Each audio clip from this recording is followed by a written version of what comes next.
Hey everyone, Paul I-Sam, welcome to another At The Bench update. Before we get going, make sure you subscribe to the channel, click the bell notification, give us a thumbs up and leave a comment down below. I do read them all. And if you're looking for any of the products I use in my videos, you can find it in the description of this video. Click the link and it takes you a big long list of all the products. So, we're back with another bench update. It's Saturday morning, it is 10:30. I'm on my own, the family's gone out. Hannah and James have gone out with Hannah's mum. So nobody's hang out with, nobody's knocking about, so kind of on my own. And I thought, you know what, perfect time to do a bench update. So, what are we going to look at today? Well, you've all been asking, like a lot of you have been asking. Number one, to hear how I got into modelling, and to see pictures and talk about how my modelling cave was built. So, I'm going to have a look at that as well. And we'll look how the 4 GT's going as well, because it's been clear coated now, and wow, it looks a lot different now it's been clear coated. We'll have a quick look at that in a minute as well. So I'm going to talk about how I got into this hobby, the reasons why I got into the hobby, where UMP and I-Sam came from, kind of. And all I'm going to say is that if I've got to talk about things, but I'm going to be diplomatic, I'm not going to mention names or people or what happened. If you think I'm talking about you, best to assume that I'm not. And if you do think I'm talking about you, put your big boy pants on. Don't get all butthurt. Stuff happened. We got past it and on and moved on. And that's that. So I don't want to see people bitching and moaning all over Facebook, because, as one or two of you may have noticed, all my stuff's disappeared out of your Facebook feed. YouTube man have vanished because you've been blanket blocked from everywhere. So if I-Sam's vanished, my Paul I-Sam Facebook page has disappeared. You can no longer comment on the videos. You've more than likely been blocked for either being a bit of a tool, or running your mouth about me behind my back thinking I won't see it, and then being two-faced to me. So let's bear that in mind. Big boy pants on. I'm talking about how I got in this hobby, not any situations that happened, and we'll get on and we'll chat about it. So, off and on as a child, I modelled, not a massive amount, bits here and there. My earliest recollection, I don't know how old I was, I reckon off the top of my head, I was 5 or 6. And for one birthday, I got bought, if you can see it, it is there. That Airfix 172 Sea King. One of my uncles bought me for my birthday. My mum and dad were divorced when I was a kid. So I used to go around, spend time at my dad's house, and we tried to build it together. We built, I can vividly remember trying to build it on his kitchen table with the old tube glue. Never built a model in our lives. It didn't go too well. We put it away to build the next weekend, and when we came back next weekend, the glue had literally leaked everywhere in the box and destroyed the whole thing. So we never got to build it. That's why I bought that a few years back. It's a little bit of a memento reminder, and that's my first memory of modelling. I did a little bit of modelling off and on over the years, you know, as a youngster and into my teens, and then obviously hit 17, learned to drive, freedom, out, gone. So, skip forward 7 years, I met Hannah. We moved in together into our first home, and Hannah was working part-time but all day, and I was plumbing back then. So I wasn't working all day, wasn't working every day, and had a lot of spare time on my hands. So, in the local model shop one day, which is Kit Stop in Birkenhead, a few of you may know that shop. Been going in there since I was a small child. Looking for something to do, and I picked a scale model. It was either scale model or RC. I ended up doing both in the end. So I thought, I'll pick a model. Now, me being me, if you know me, I'm just stupid, and I can't go and pick a 172, you know, Spitfire to build. No, I went and bought this, which is a giant Revel truck and trailer, and then proceeded to go home to our living room and sit on the floor with that giant truck, build it with Revel, the little blue nozzle things, one of them. Build it with that, which I got everywhere. And then hand paint a giant truck and trailer, hand paint with enamels. And I just remember being an absolute nightmare. I think the next day I went back to the model shop and bought one of the Revel, I think it's like a Badger clone plastic airbrush with the gas propellant to airbrush it, and then proceeded to airbrush it in our living room, which covered the whole living room with blue dust. Nearly killed me with the fumes, and it just looked awful. I did get the truck and trailer finished. There was a giant decal down the side. I never got that on the truck, but I enjoyed it, and that started my foray back into modelling. This is back in 2003.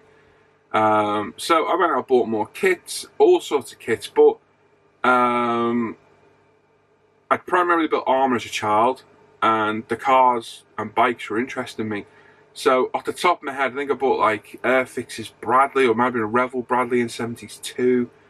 I remember buying a Porsche 959 from Tamiya. I think it was an old, was it an Aston Martin? I seem to remember building an Aston Martin, I can't remember. And I started building these in the spare bedroom. Again, sat on the floor on an IKEA lac table, brush painting, airbrushing, and enjoying it. It wasn't bad. I enjoyed it quite a lot. The models were shocking, absolutely awful. I built some of the six scale Tamiya figures, like the Wehrmacht and what have you, and they were just awful. I remember looking at them thinking, probably back then I thought they looked good, but when I look back now, they're shocking. And I enjoyed it. We moved out of there and to where we are now, and the modelling continued. First of all, on our kitchen table, again using that propellant airbrush, I started to build some of Tamiya's bikes. I remember building the R1, I think it's a silver one. There's this Tiara Racing, the ZX Ninja road bike. I think I built the R1, the red and white one. I built a load of them. Built a couple more cars, then I moved on to armour again and built Tammy's King Tiger, etc, etc, till again, stupid me, I'm now working in our living room because the kitchen table, we removed it to put other units in there. Working in our living room on a blue TV dinner tray, which I've got a picture of and I can't find it for the love of me. And I bought, of all things, Dragon's 35th scale Leupold railgun. And I remember trying to build this thing on a 18-inch TV tray, and this thing's like that. It's huge, big model, and just getting halfway through it and thinking, this is just too much. I've not got the room. I need to sort out a dedicated work area. So I stopped, put all the stuff away, and with the idea of getting back to it at some point, which I did eventually, but it was about 5 years later. So another hobby I've had since I was a child was shooting. I've enjoyed shooting since I was a kid, and I've shot anything and everything from air weapons, shotguns, full bore, you name it, almost I've shot it over the years. I joined gun clubs and what have you. I'll talk about it in a sec. So I got, we had a bit of a squirrel problem at home. So I went out and bought a cheap air rifle. I'm not going to get into the hunting part, but anyway, cheap air rifle, nasty thing. And before I know it, a year later, I've got a whole range of air weapons. I have my shotgun certificate by then, beautiful Beretta shotgun, and I met my mate Nige, my good buddy Nige, who had just left the army, 22 years in the Royal Welsh, as a master sniper, actually, and got to know him very well, and yeah, we decided to start our own gun club. Which we did. So this is back in 2008 now. Started our own gun club. Shooting became a massive part of my life, and I'm in a huge part. Found a member of a gun club. It's still going today, 12 years later. It's actually still going, the club. So that became a huge part of my life. Every day I was either out hunting or competition or range time. And I travelled nationally all over the country doing competitions over that year. I think we led on to 2009 now. Wasn't a great year, but anyway. The gun club grew and grew and grew. I shot at a national level. That year I came second in my class, which was a pretty good achievement for me. Loads of trophies, my shooting hat's over there. So I've still got my trophies, I've no idea where they are, but these are the shooting caps I wore. So that was our old gun club, Fort Air Gun Club, because the grounds we shot on were an old fort. some of my old badges, yada yada yada, and then my shooting cap with all my gold and platinum badges on from shooting, and about the only remnants of the shooting I've actually got, which is my sling. So I bought that Napier sling in 2008 from a gun show. That sling has been everywhere with me, all over the country, every competition, every time I went hunting, that sling went with me. A lot of memories are in that thing, but that's by the by. So 2009, shooting's going well. Sadly, my dad contracted cancer in February 2009 and passed away about a week before his birthday in April, and that hit me hard, really hard. And I kind of lost interest in the shooting, yada yada yada. It just really, yeah, took a lot of the get up and go out of me. It got up and pissed off, basically. So, kind of stuck in a rut. My mate Nige had now secured a job at a gun shop, and I was going there quite regularly to see him, got to know him and the owner really well. And I was kind of offered, not a job, but as a distraction to go and work in there as such, and help out. And for me, doing something I was very knowledgeable of and enjoyed, and spend time with my mate and have a laugh, and oh my god, we had a laugh in there. It was great, and I think I started there in October, and it was brilliant, and we had our own office and desks, and it was just great. And by an off chance, I took in a couple of very old modelling pieces I've made just to put on display. And unbeknownst to me, my mate Nige turns around and goes, "You do modelling?" And I was like, "Yeah." He goes, "So do I." And I was like, "No way." And then for the boss Tony to go, "I do modelling too." And I was like, wow, okay, it's a small world. So we all found out we enjoyed modelling. And before I know it, the three of us are in Model Zone. Those in the UK will remember Model Zone. And yeah, we're spending money on models, paints, and the the drawers of the cupboards were just ram-packed full of paints, tools, and everything. When the shop was quiet, the models come out and we'd sit there modelling. So I was doing a job I enjoyed, not really getting paid for it as such, just getting discounts and what have you, but anyway. Doing the job I enjoyed with my best mate, modelling in the off time, having a laugh, and it was superb. And that went on from October till January, until another low point in my life. At 6 AM, and it's coming up to 10 years on the 31st this year, me and somebody else, which I'm not even going to get into, were travelling down the M56 motorway at 6 AM in the morning, pitch black dark, when out of nowhere there was a car in lane 2. It was side on, no lights on, and we just smashed into it at 70 mile an hour. Absolutely horrific impact. I've never felt pain like it in my life. So we were in this car. After we hit the car in front, we were hit from behind, a glancing blow by a 7.5 ton truck, which just swerved and missed us. That probably would have killed us, to be honest, if it had hit us. So yeah, I was in this car. That's my seat I was in. As you can see, the seat belt and airbag and everything saved my life, although the airbag did manage to chip a tooth. Driver of the car wasn't as lucky. He had some pretty serious injuries, but I managed to get out of there pretty unscathed, really, to be honest, considering the impact. And this is the car we hit. We shunted that thing. I was told we shunted that 20 foot down the road. Whether that's true, I don't know. That's what the police told us. Yeah, it was a pretty hard hit. So I ended up breaking my collarbone. It was very nearly a compound fracture. Absolutely destroyed my back. My back has got worse over the years as well. And that ended up putting me out of work instantly for 3 years. So I went from doing a good job, getting a good wage, to having nothing overnight. Myself and Hannah lived on one wage for 3 years, basically, and it was a struggle. It was a real low point in my life. And thankfully, my arm was immobile for about 3 months in a sling, and when it was finally out of the sling, because they were really worried that it was going to come through, but they didn't want to operate. After 3 months of being immobile, I had very little mobility in the shoulder. My arm wouldn't go past there. It would just literally stick, because it had been held like that for 3 months. So I had some pretty vigorous physiotherapy. If you've ever been to a physiotherapist, you know what they're like. And got about 80% movement back. So over this period when I'm recovering, I took up modelling again. Trying to model one-handed isn't fun. Kieran, you'll know that. But luckily, as the arm was held there, I could kind of use my hand like that. So that was quite good. So modelling was all brought home because obviously I couldn't go anywhere.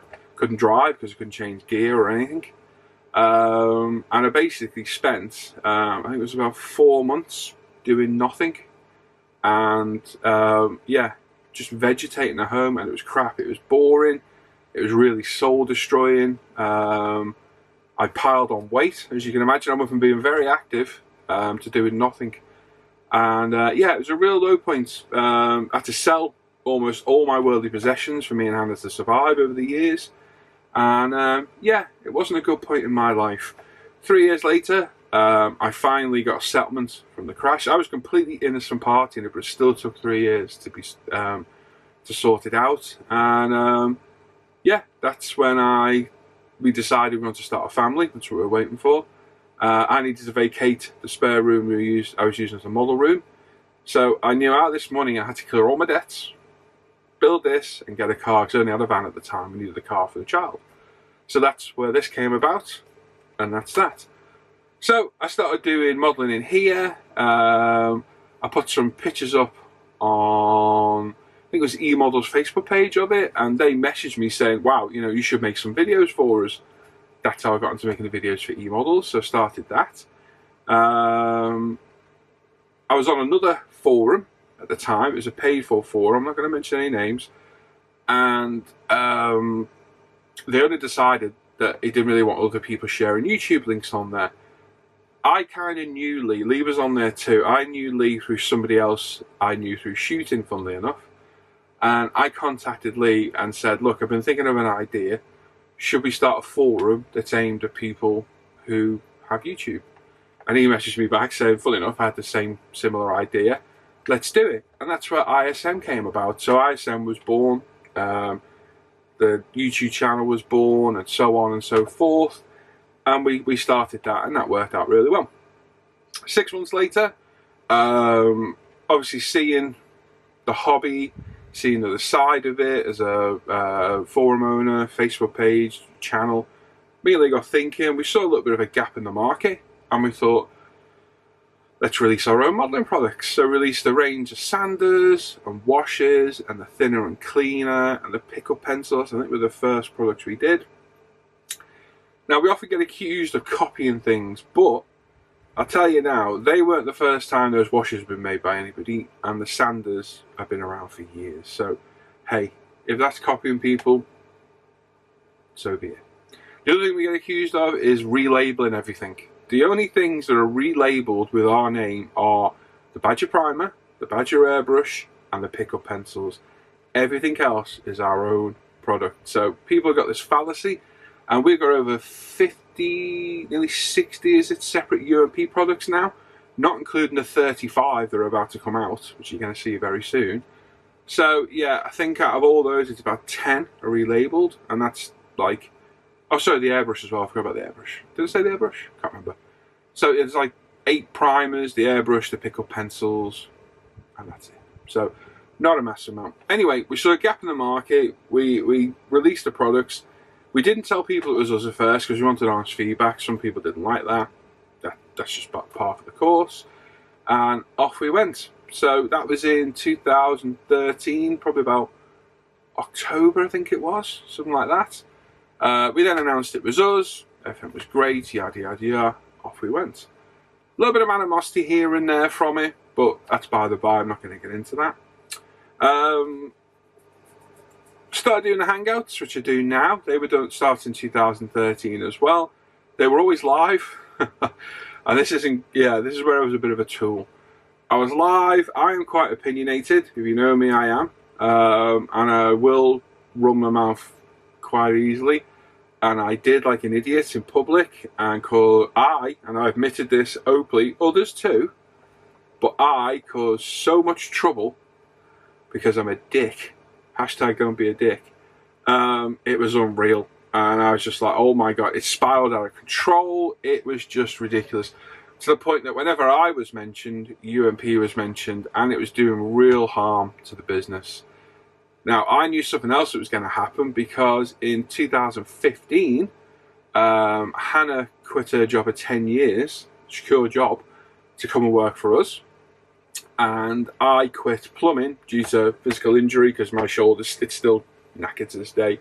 My back's destroyed, and getting under baths and lifting stuff around isn't good when you got a physical injury. So I quit plumbing as well, and I put everything I've got into promoting UMP, which I think I do a pretty good job of.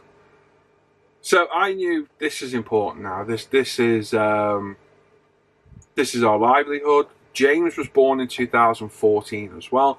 Best day of my life. I love my little boy immensely.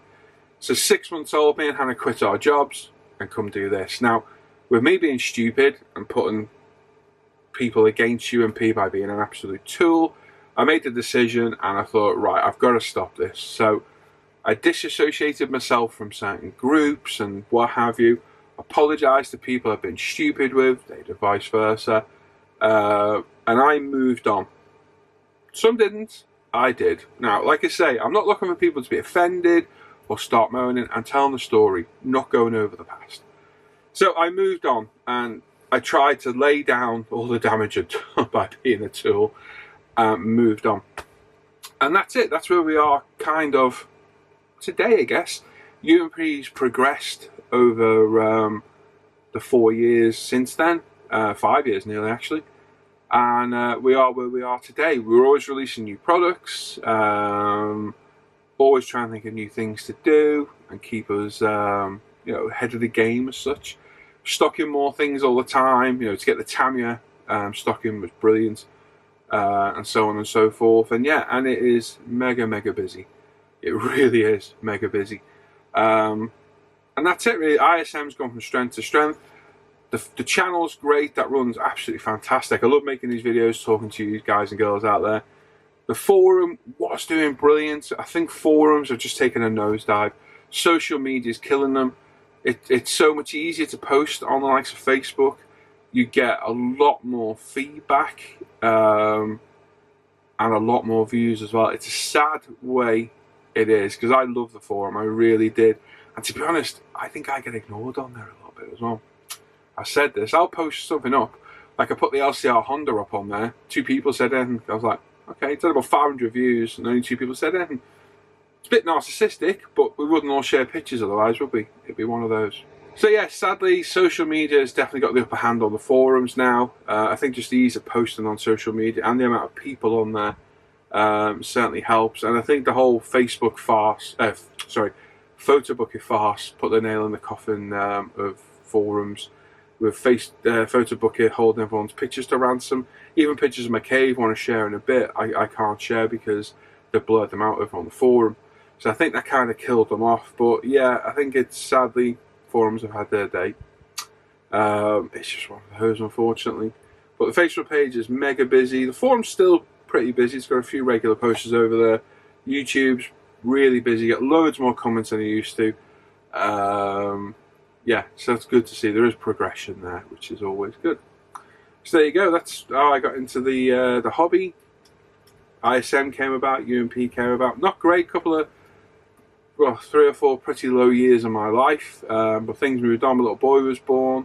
Myself and Hannah have been together for 17 years in a week today, funny enough. So yeah, swings and roundabouts, really. One of those, it really is. And that's it. So if you've got any questions or whatever, pop them down below. Just remember, I'm not mentioning this to cause trouble. I don't want to hear everyone else go, oh my God, he's talking about this, blah, blah, blah.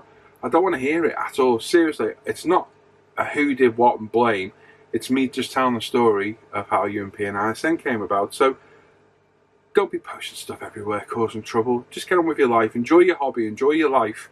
Life's too short. Just get on with it. Don't be causing trouble. That's not aimed at anyone in particular. It's aimed at everybody. So there we go. So that's that. It's a 25-minute ramble. So hope you stuck around for that. Good luck if you did. Well done. Right, let's go overhead and let's see where the GT's at, and then we'll come back and look at my cave, how it was built. Right then, so the Ford GT, where are we at? Well, before we get to the body, I'll show you a few other things first.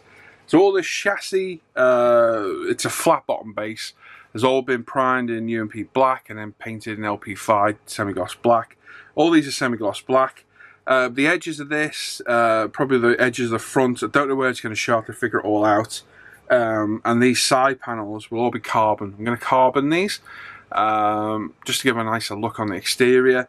But for the most part, they're all semi-gloss black. I brush painted the gaiters with Vallejo black and put a grey wash in there, which I need to remove. So that's it. Not really much to write home about there on that kit.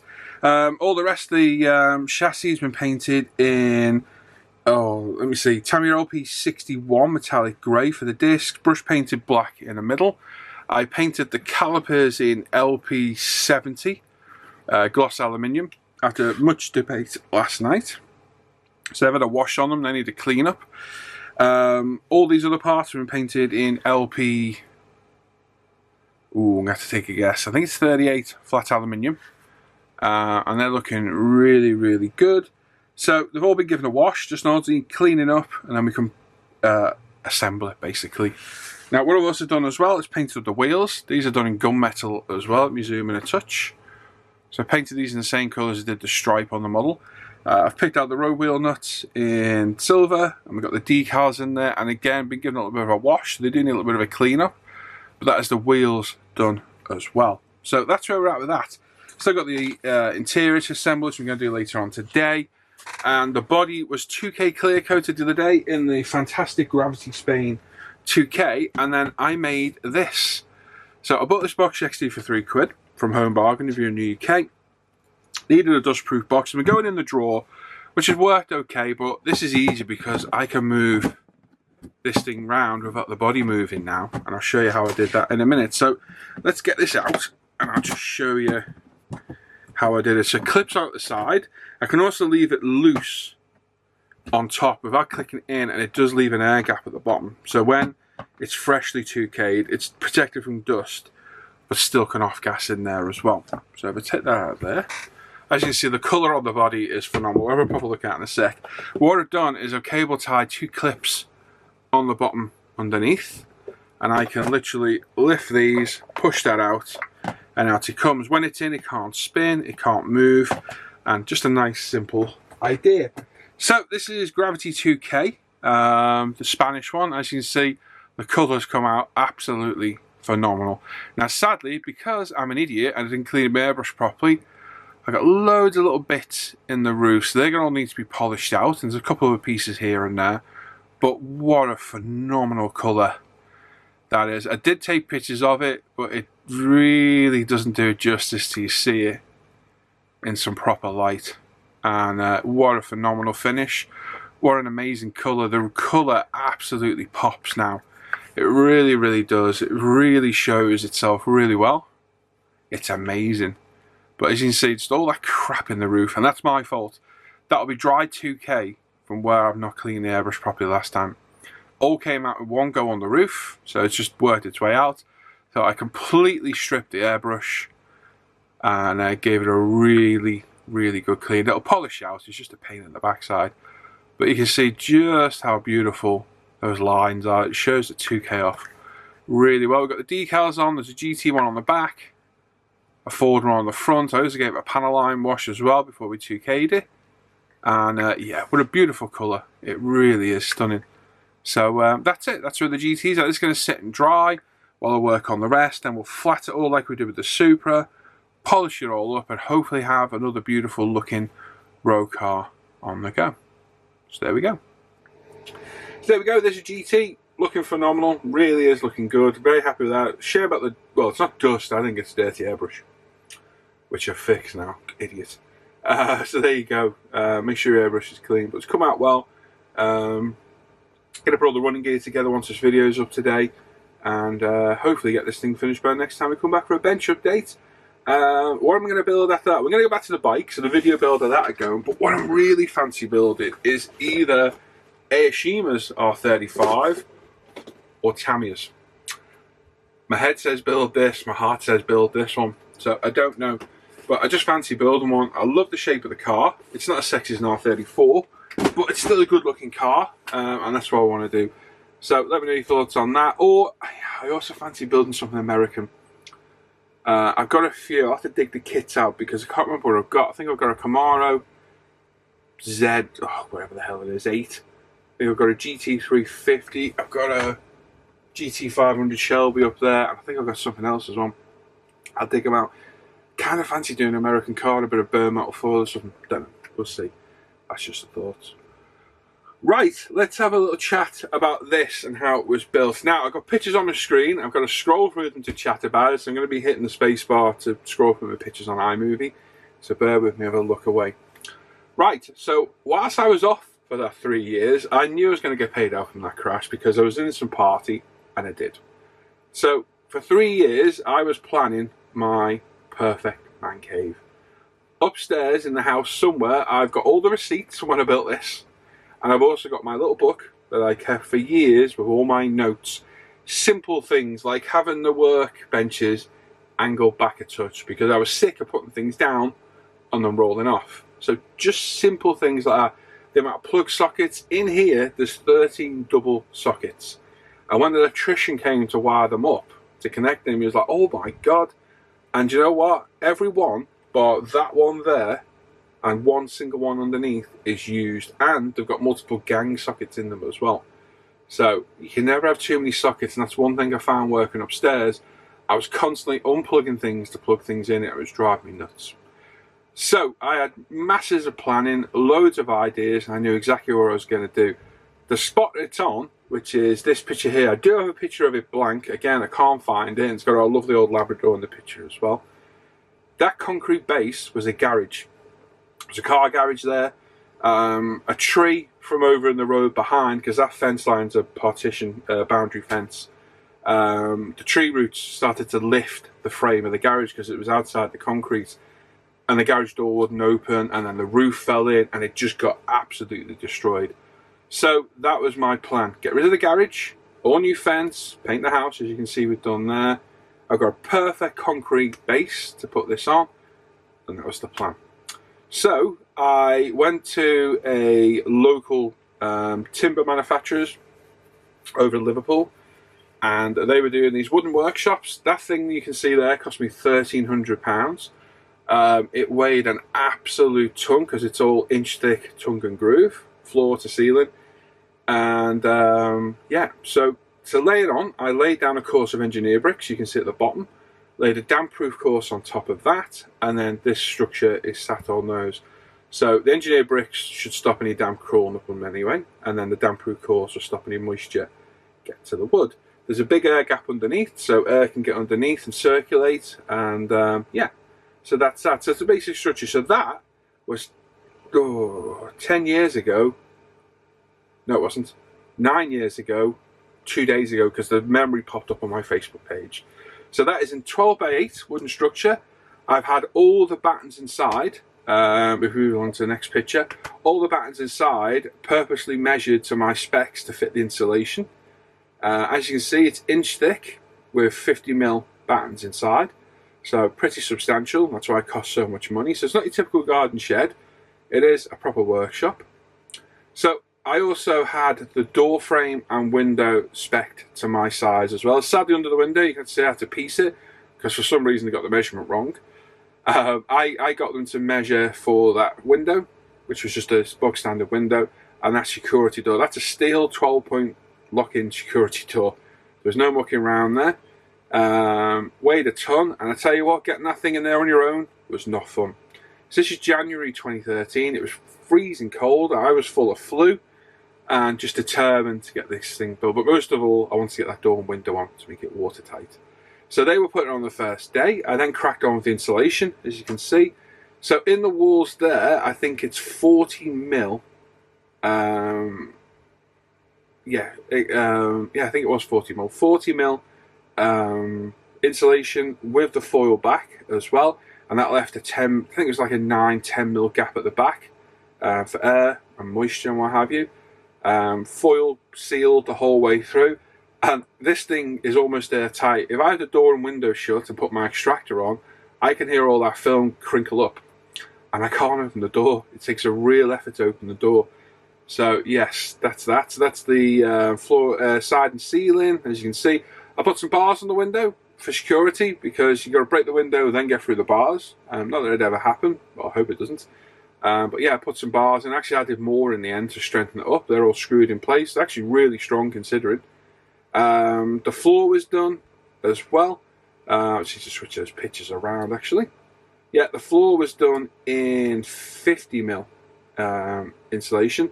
So I figured the floor, backed the floor out and put the insulation in, taped it again, and did the same to the ceiling too. So it's fully insulated.